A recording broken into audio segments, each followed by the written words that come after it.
మామ నువ్వు నమ్మినా నమ్మకున్నా లవ్ చేసిన వాడు ప్రతి ఒక్కడు సక్సెస్ కాడు మామ. ఎందుకంటే 100 మందిలో ఒకడు సక్సెస్ అవుతాడు లవ్లో.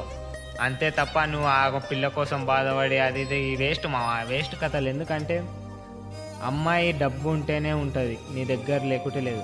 నువ్వు ఎట్లయితే అమ్మాయితోటి మంచి జీవితం, నేను మంచిగా బ్రతకాలి అది ఇది అనుకుంటున్నావు, కలలు కంటున్నావు కదా, అదే కళలు అమ్మాయి కూడా కంటది. మంచిగా పైసలు సంపాదాలి, మంచితోటి బతకాలి అది ఇది అని. ఎవడో వేస్ట్ కూడా కొట్టంగానే ఇంకా వచ్చి పెళ్లి చేసుకోవాలి అది కాదు మామ. అది చేసుకోదు, నువ్వు చూడవు. ఎందుకంటే నువ్వు బాధపడాల్సిందే సంవత్సరాలు.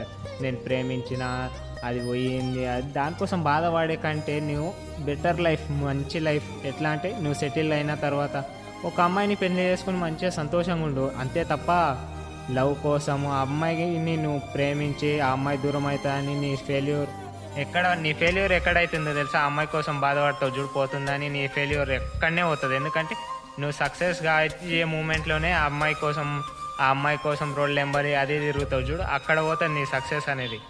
ఆ టైం మొత్తం అమ్మాయి మీద పెట్టిన టైం మొత్తం ఇక్కడ పెట్టినావు అనుకో, నీ జీవితంలో సక్సెస్ అవుతావు.